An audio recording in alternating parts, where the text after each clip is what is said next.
அதிமுகவுக்கு இரட்டை இலை சின்னம் ஒதுக்க எதிர்ப்பு தெரிவிக்கும் விவகாரத்தில் பன்னீர்செல்வம் தரப்பு கருத்துக்களை கேட்க தலைமை தேர்தல் ஆணையத்துக்கு சென்னை உயர்நீதிமன்றம் உத்தரவிட்டுள்ளது.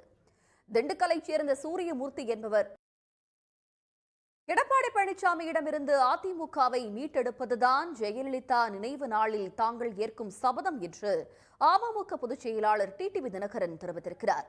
தஞ்சாவூரில் செய்தியாளர்கள் மத்தியில் பேசிய அவர், எடப்பாடியிடம் இருக்கும் நிர்வாகிகளும் தொண்டர்களும் தூக்கத்தில் இருந்தால் 2026 அதிமுகவுக்கு மூடு விழாதான் என்றும் எச்சரித்தார்.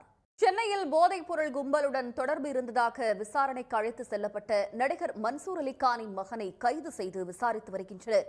கல்லூரி மாணவர்களுக்கு கஞ்சா சப்ளை செய்த விவகாரத்தில் செல்போனில் பதிவான எண்ணை கொண்டு நடிகர் மன்சூர் அலிகானின் மகன் சிக்கியது எப்படி? செய்திகளில் தொடர்வது சிறிய இடைவேளை. இனி முக்கிய நிகழ்வுகளை ஒரு நிமிட செய்திகளாக பார்க்கலாம். பெஞ்சல் புயலின் தாக்கத்தால் விழுப்புரம் மாவட்டம் செஞ்சி அருகே சுமார் 500 ஏக்கர் நெற்பயிர்கள் வெள்ளத்தில் மூழ்கி சேதமடைந்திருக்கின்றன.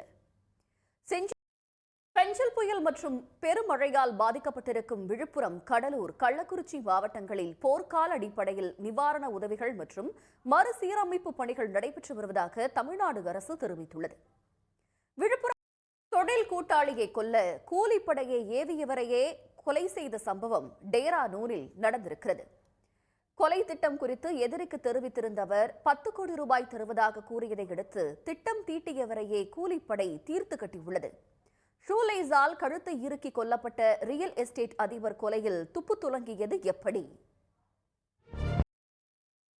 இந்த நேரத்திற்கான தலைப்புச் செய்திகள்.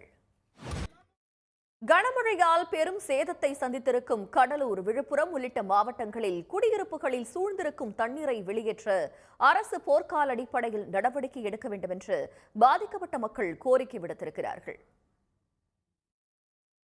பெஞ்சல் புயல் மற்றும் பெருமழையால் பாதிக்கப்பட்டிருக்கும் விழுப்புரம், கடலூர், கள்ளக்குறிச்சி மாவட்டங்களில் போர்க்கால அடிப்படையில் நிவாரண உதவிகள் மற்றும் மறுசீரமைக்கும் பணிகள் நடைபெற்று வருவதாக தமிழ்நாடு அரசு தெரிவித்துள்ளது.